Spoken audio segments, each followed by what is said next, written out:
دبوب كوريا زبلشم مسمعك أبا أمرخا أنت يزمز إتي جنكينا عالم زخنا موسيقى كي بوب ويس عالم لخوان قلبي تعذب تزحبش لما زرخبه فيلمتات دو ويس إتي دوب زي بالزمسد زحنبب زل قطبة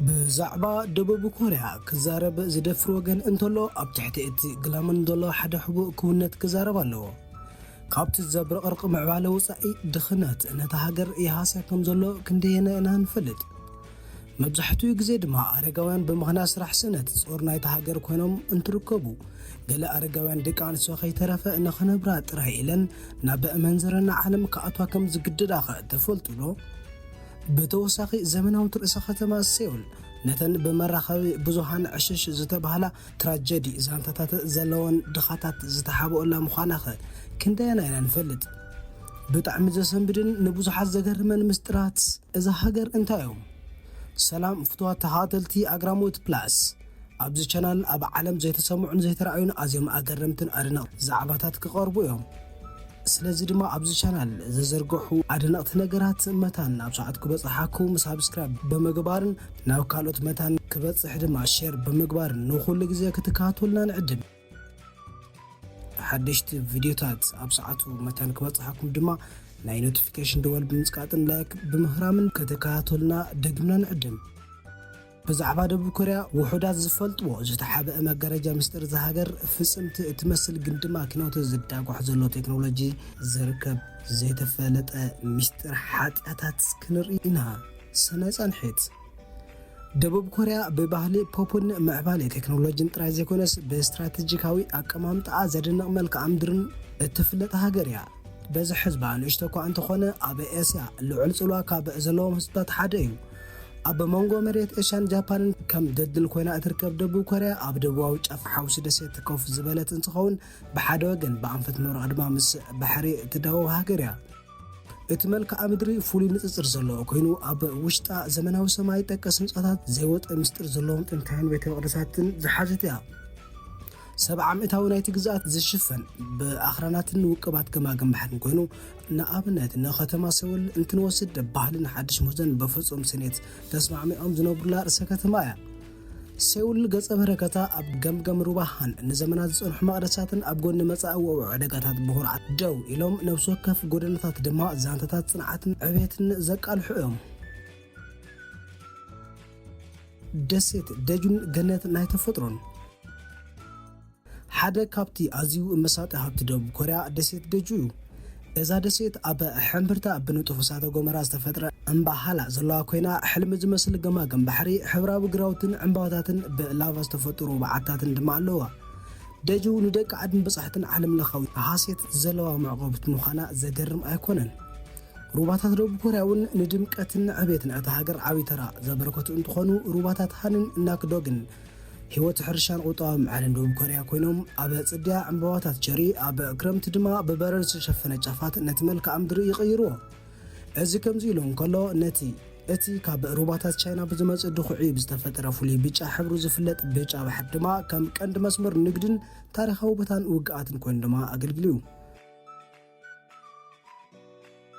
تاريخ ألسن عوتن دوب كوريا زمناو تاريخ دوب كوريا بأقرامي لو تزتملأ كوينو حلف تاريخ هاقن بعمق بدوتات زللأيو أب مجمرتا مبال عسرا كفل زمن كوريا كاب شحنت شعاتمتن عسرتن كساب شحن شعاتمتن 45 عاب تحت قصر جابان أتاني رأى أزيس الما زمن ناولو الزكرو كوينو مجزاتاو مزمزا هاقر دمايو يبلو تفتراو هابتا تزميتو بحلان تفوتان قاعت عافينو كورياوين دما بحلن قوانقوان جابانوان كقبلو تكديدوم زنبرلو جزيو بزحات زيغاتات دما بجدي عسكرنا تصاويرهم كنبرو تفريدوهم يوم ازيهم قالي كابتو وحدات قمات دوب كورياوين يوم كالاي وقع عالم ولاكو حراك توص يكبر راد امبر دحروز تفتر زحل خوينات ني كوريا ابكلته ناي وشمط تصاررت هاجرات مقيلوايو بحبر السوفيت تصلوات كومونيست سمنن بامريكا اتدغف ريبابليك دوب كوريان كوينن دما تمقاقلنين ازم فللايزي اب 1950 ني كوينات كوريا ابغيسيو ኣብ መንጎን ዘሎ ኣፋላይ ድማ ብ1953 ብዕጥቃ ውግእ ዋላ ይዛዘም ገና ስምምዕ ሰላም ዘይተገበረሉ ኣርሜናዊ ግጭት ኮይኑ ከዓ ቀፂሉ ኣሎ። ነዚ ዘይተፈተሐ ወጥሪ ክሳብ ሎሚ ዲሚሊታራይዝድ ዞባ ብምባል ከም ጽኑዕ መዘኻኸሪ ኮይኑ ንግዚኡ ደው ኢሉ ይርከብ። ከምዚ ዓይነት ብድሆታት ኣጋጥምዋ እናሃለወ ደቡብ ኮርያ ኣብ ዝቐፅሉ 10 ዓመታት ቁጠባዊ ተኣምር ብምምጻእ ለውጢ ኣርኣያ ካብቲ ብኩናት ዝዓነወ ሕርሻዊ ቁጠባ ናብ ሓደ ካብቶም ኣብ ዓለምና ዝፍለጡ ቁጠባዊ ሓይልታት ዝተቐይሩ እዩ። እቲ ምስጢር ኣብ ትምህርቲ ትሕተ ቅርጽን ቀጻሊ ምህዞን ዓብዪ ወፍሪ ብምግባራ ዝተጋሃደ እዩ። ደቡብ ኮርያ ናብ ቁጠባዊ ዕቤት ብሚትዮሪክ ምድያባ መብዛሕትኡ ግዜ ከም መርኣያ ጽንዓት ተገይሩ ይኽበር። ኣብ መወዳእታ 10 ክፍለ ዘመን ኣብ ዝነበረ ወተሃደራዊ ስርዓታት ድማ ናብ ከም ሳምሰንግን ሃዩንዳይን ዝኣምሰሉ ኩባንያታት ዓለም ለኻዊ ሓያላት ኩባንያታት ኮይነን ተቐላቐለን እየን። ኣብ ትሕቲ እዚ ምስሊ ዘመናውነትን ዓወትን ግን ከዓ ሓደ ተኣፋፊ ጉዳይ ድማ ኣሎ። ንሱ ድማ ቅልውላው ዲሞግራፊ ደቡብ ኮርያ እዩ። ሃገር ብቕልጡፍ ተኣሪጋ ኣላ። ኣብ ዓመት 2030 ዕድመ ሓደ ዜጋ 90 ዓመት ክበጽሕ ትጽቢት ይግበር። ንነዊሕ ምንባር ዘደንቕ ዓወት እኳ እንተኾነ ብፍላይ ኣብታ ካብ 2015 ዓመተ ምህረት ጀሚሩ ኣብ ዓለም ካብተን ዝወሓደ መጠን ወሊዲ ዘለዎን ሃገራት ሓንቲ ኮይና መንግስቲ ከም ድጎማ መንበሪ ኣባይትን ኣበል ስድራ ቤትን ዝኣምሰሉ ፋይናንሳዊ ምትባዕ እኳ እንተገበረ እዞም ስጉምትታት ግን ኣብቲ ህዝቢ ትሕፅልዋት ጥራይ እዩ ኣሕዲሩሎም። እዚ ዲሞግራፊካዊ ዘይምዕሩይነት እዚ ማለት ምስ ምዕራግ ህዝብን ምንካይ መጠን ውልደትን ኣብ ክንክን ጥዕና ስርዓታት ማሕበራዊ ድሕነትን ቁጠባን ዓብዪ ጸቕጢ ኣስዕቢ እዩ። እቲ ዓብዪ ሕቶ ዘለዓለ ጉዳይ ስለምንታይ እዮም ብዙሓት መንእሰያት ውላድ ከይወልዱ ዝመረፁ እንትበሃል መልሱ ድማ ቀፂልና እንሪኦ ይኸውን። ዋጋ መነባብሮን ማሕበራዊ ጸቕጣትን ደቡብ ኮርያ እንታይ ይመስል? እቲ ምኽንያታት ዝተሓላለኸ እዩ። ደቡብ ኮርያ ኣዝዩ ተወዳዳሪ ሃዋህው ናይ ኢኮኖሚ እኳ እንተሃለዋ ነዊሕ ናይ ስራሕ ሰዓታት ደው ዝበለ ደሞዝን ልዑል ዋጋ መነባብሮን ስለ ዘለዋ ስድራ ቤት ምዕባይ ኣጸጋሚ ይገብሮ። መንእሰያት ኣባፅሕ ኣብቲ ዝሓሸ ዝብልዎ ቦታ ውሕድ ስድራ ንኽፍጠር ድማ ዓብዪ ጸቕጢ ይወርዶም ኣሎ። ነዚ ብድሆም ውሳኽ ድማ ኣብ ቅድሚት ኮይነን ተጠቃዕቲ ዝኾና ደቂ ኣንስትዮ እየን።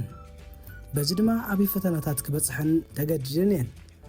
ደቂ ኣንስትዮ ኮርያ ነቲ ብፓትርያርካዊ ሕብረተሰብ ዝጽዕኖ ባህላዊ ኣተሓሳስባ ክቕበላ ስለ ዝግደዳ ብታሪኽ ባህልታት ኤሽያ ንደቂ ኣንስትዮ ንኽገዝአን ቅድመ ኩነት ገይርዎን እዩ። እዚ ኣተሓሳስባ ዝቐርፍ ዓለም ለኻዊ ምዕባለታት እኳ እንተሃለወ ግን ድማ ክሳብ ሕጂ ይቕጽል ኣሎ። ንኣብነት ካብ ሃገራት ኤስያ ቻይና ንውሰድ። ገለ ወለዲ ንሓዳር ከም ዕዳጋ ዝቐርብ ንግዲ ብምርኣይ ነተን ዘይተመርዓዋ ኣዋልዶም ኣብ ቅድሚ ህዝቢ ምልላይን ምዝርጋሕን ክሳብ ሕጂ ቀፂሎምሉ ኣለዉ። ኣብዞም ዕዳጋታት ሓዳር ምቹ በዓልቲ ቤት ኣብ ምርካብ ትኹረት ምግባር መብዛሕትኡ ግዜ ደቂ ኣንስትዮ ናይ ምምርዓው ዕድለን ጸብብ እዩ። ካብኡ ዝገደደ ድማ ግዜኡ ዝሓለፈ ኮርሳት ንደቂ ኣንስትዮ ንሕጉስ ዘይኮነ ሓዳር ከመይ ገይረን ከም ዝዕገሳ ይምህርዎን እዮም። ንኣብነት እንተሃሪሙኪ ኣይትቃለሲ፣ ተዓገሲ ኢኺ፣ ፍትሕ እውን ኣይትሕተቲ ኢኺ እናበሉ ይምህርዎን። በዚ ድማ ክሳብ ዕድመ ልክዑ ሓዳር ዘይብሉ ሰብ ተበራኺቱ ይርከብ። ካሊእ ኣብ ደቡብ ኮርያ ኣዝዩ መደነቕ ኮይኑ ዘሎ ምልዓል ዓመፅ እዩ። ደቡብ ኮርያ ካብ ብዙሓት ጎረቤታት ዝያዳ ዘመናዊት እኳ እንተኾነት ደቂ ኣንስትዮ ኮርያ ግን ብተመሳሳሊ ባህላዊ ብድሆታት ኣብ ዓብዪ ፀገም ይርከባ። ይኹን እምበር ማዕበል ዓመፅ የቕልቀል እዩ ዘሎ። ከም 4ቢ ዝብል ሓፂር ቃል ዕርክነት የለን፣ ቅርበት ዘይብሉ ዝምድና የለን፣ ሓዳር የለን፣ ቆልዑ ድማ የለውን ዝብሉ ዓበይቲ ሓሳባት ኣብዚ ሕጂ ስሕበት ደቂ ዓዲ እናሰሓበ ይርከብ።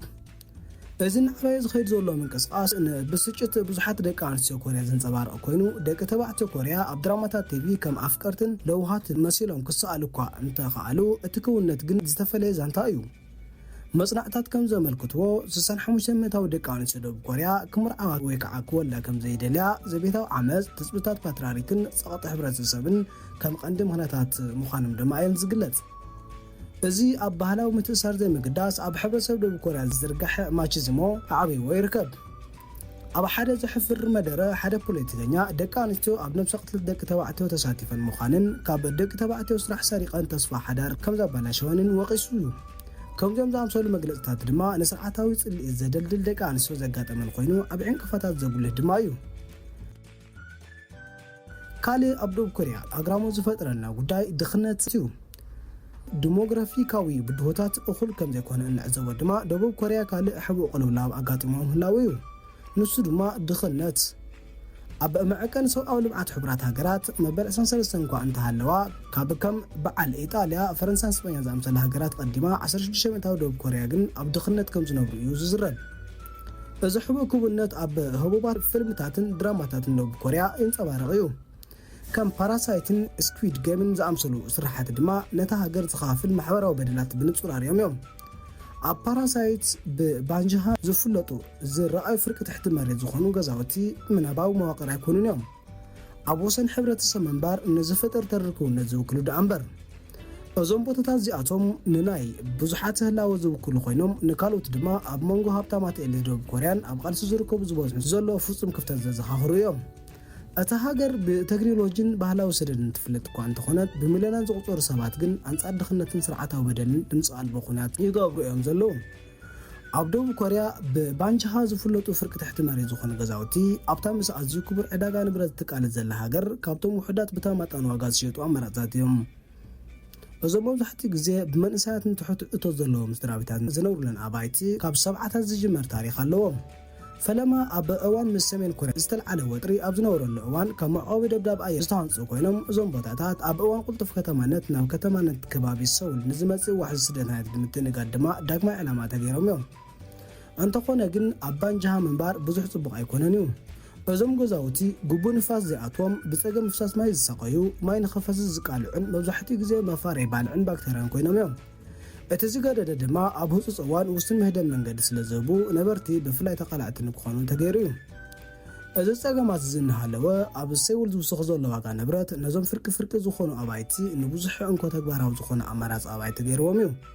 እቲ ዘሕዝን ግን ባንጅሃ ኣብ ሃብትን ምዕባልን ቴክኖሎጂ ዘይተባረኸ ህዝቢ ምልክት ዘይምዕሩነት ኮይኑ ኣሎ። ካልእ ኣዝዩ ዘሕዝን ፍጻመ መዘኻኸሪ ዘይምዕሩነት እዩ። ኣብ 2022 ሰውል ኣብ ውሽጢ ልዕሊ ሓደ ዘመን ዝኸበደ ዝናብ ምስ ኣጋጠማ ስብርባር ህይወት ኣብዘን ኣባይቲ እዚኣተን ብዘሕምም መንገዲ ንጹር ኮይኑ ክርአ ጀሚሩ እዩ። ብርተው ውሕጅ ካብ ሩባሃንን ንደቡብ ንዝነብሩ ሰፈራታት ኣዕንዩን ባንጅሃ ኣብ ትሕቲ ባሕሪ ኣጥሕልዋ እዩ። ገለ ብእዋን ክወፁ ዘይከኣሉ ስድራቤታት ኣብ ዘሕዝን ኩነታት ህይወቶም ስኢኖም እዮም። እቲ ዝሰንብድ ግን ኣብ ሓደገኛ ኩነታት ባንጅሃ እውን እንተኾነ ገለ ደቡብ ኮርያውያን ኣብኡ ክነብሩ ዘይምኽኣሎም እዩ። ካልእ ኣዝዩ ዝገርም ነገር ድማ ልዕሊ መሬት ዘይወግዓዊ ሰፈራታት ደቡብ ኮርያ እዩ። ዘይወግዓዊ ሰፈራታት ወይ ከዓ ፋቬላ ክትሓስብ ከለኻ ምስልታት ናይ ብራዚል ጎቦታት ድኻታት ወይ ድማ ሜሊን ኮሙና 13 ኣብ ኣእምሮኻ ይመፀካ። እቲ ዝገርም ግን ከምዚ ዓይነት ሰፈራ ኣብታ መበል 14 ዝዓበየ ቁጠባ ዓለም ዝኾነ ደቡብ ኮርያ እውን ምርኻቡ እዩ። ሓደ ዝገርም ኣብነት ኣብ ቡሳን ዝርከብ ከባቢ ጋምቾን እዩ። ድሕሪ ኩናት ኮርያ ካብ ኣድላይነት ዝተወለደት ጋምቾን ነበርቲ ኣብ ጎቦታት ግዜያዊ ኣባይቲ እናሃነፁ ገዛ ዘይብሎም ሰባት መዕቆቡ ኮይና እያ።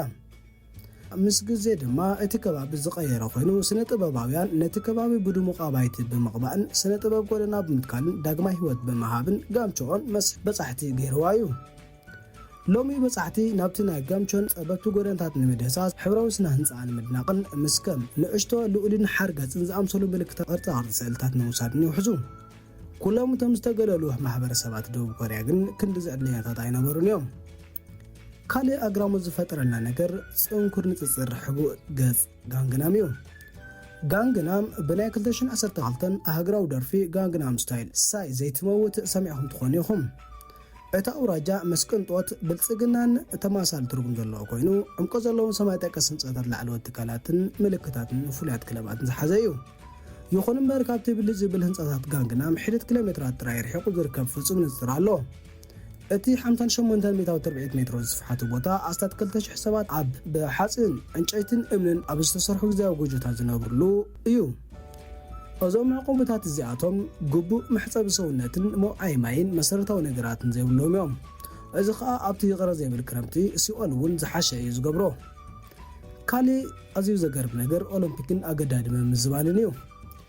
መበገሲ ናይዚ ሕቡእ ድኽነት 1988 እዩ።